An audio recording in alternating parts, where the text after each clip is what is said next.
Dengue আতঙ্কে উত্তাল কলকাতা। 11 নম্বর ওয়ার্ডের 4 বছরের শিশুকন্যা ডেঙ্গুতে মৃত্যুর প্রতিবাদে আজ সোমবার বিজেপি কর্মীরা কলকাতা পৌরসভার বড় অফিসের সামনে তুমুল বিক্ষোভ দেখান। গত শুক্রবারের ব্যর্থতার পর এই দিন আবারও ডেপুটেশন জমা দেওয়ার কর্মসূচি নেয় বিজেপি। ডেপুটেশন দিতে গেলে পুলিশ প্রথমে বাধা দেওয়ায় পুলিশের সঙ্গে বিজেপির কর্মীদের বচসা ও কথা কাটাকাটি শুরু হয়। ভেতরে কর্তৃপক্ষ কথা বলতে না চাওয়ায় পরিস্থিতি আরও উত্তপ্ত হয়।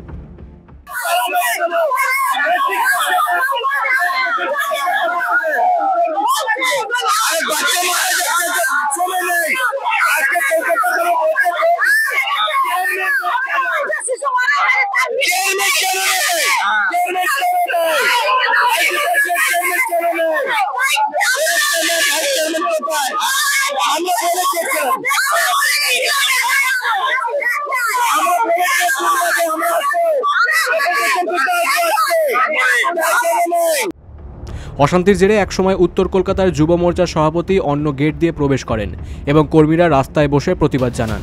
পরে 5 জন প্রতিনিধি ডেপুটেশন জমা দেন। বিজেপি জানায় কর্তৃপক্ষ তাদের ডেপুটেশন গ্রহণ করেছে এবং মৃত্যুর জন্য দুঃখ প্রকাশ করেছে। এই আশ্বাসে কর্মীরা বিক্ষোভ তুলে নেন। কলকাতা থেকে অনিকেত পালের রিপোর্ট, বিগ নিউজ বাংলা। আপনারা দেখছেন বিগ নিউজ, সবার আগে সবার সাথে।